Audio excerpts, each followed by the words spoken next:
인생은 언제나 조금씩 어긋난다. 박예희 지음 수카. 상처받은 이들이 진실로 원하는 한 가지. 당신은 원래부터 그랬어. 옛날에도 그랬다고. 언제나 똑같아. 이런 말을 듣거나 해본 적이 있는지, 가족, 부부, 친구, 지인과 다툼이 일어났을 때 누구나 한 번쯤 해봤거나 들었을 법한 말.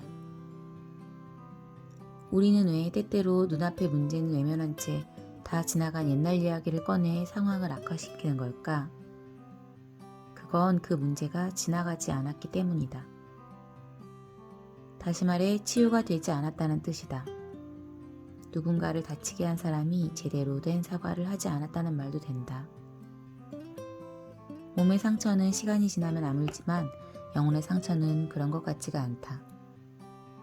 원인을 제공한 누군가가 상처받은 사람을 진심으로 이해하고 사과하려는 노력을 하지 않으면 상처는 계속 악화될 뿐이다.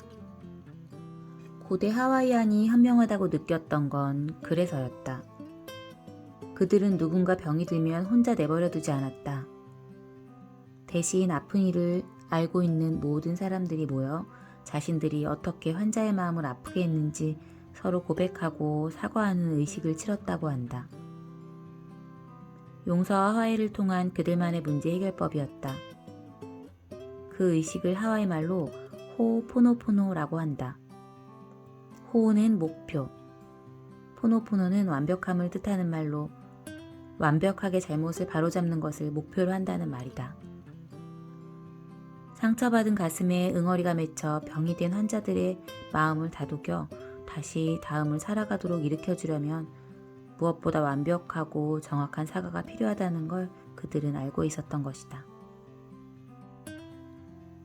그때 우리도 진심이 담긴 정확한 사과를 받았다면 어땠을까? 옛날 일이 자꾸 생각나서 훌쩍이는 상대에게 미안하다고 하지 않았느냐고 나보고 이제 와서 어쩌란 말이냐며 화를 내는 대신 상처를 잊을 수 있게 잘해주지 못해서 미안하다고 말했다면 어땠을까? 직원이 누군가의 귀한 자식이라는 걸 잊은 채 무례한 욕설과 폭력으로 그를 대하던 상사가 그의 앞에서 참회의 눈물을 흘리며 자존감이 무너지고 우울증을 앓아야 했던 시간들을 대해 함께 울어주었다면 어땠을까?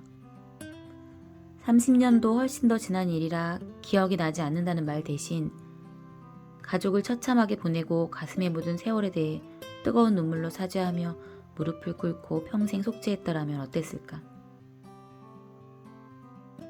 눈앞에서 아이들이 탄 배가 가라앉는데도 손 한 번 쓸 수 없었던 부모가 오로지 진실을 위해 버티는 마음으로 생을 이어갈 때 지겹다는 말 대신 이제 할 만큼 하지 않았느냐는 말 대신 곡기를 끊고 아이들을 위해 투쟁하는 부모 앞에서 보란듯이 피자와 치킨을 먹으며 비웃는 대신 정확한 사고 원인과 책임 규명과 진심 어린 사과가 이루어질 때까지 함께 싸우자고 했다면 어땠을까? 애도는 끝낼 수 있는 일이 아니라 평생 계속되는 일이라는 걸 이해한다면 그들을 온몸으로 안아주었다면 어땠을까?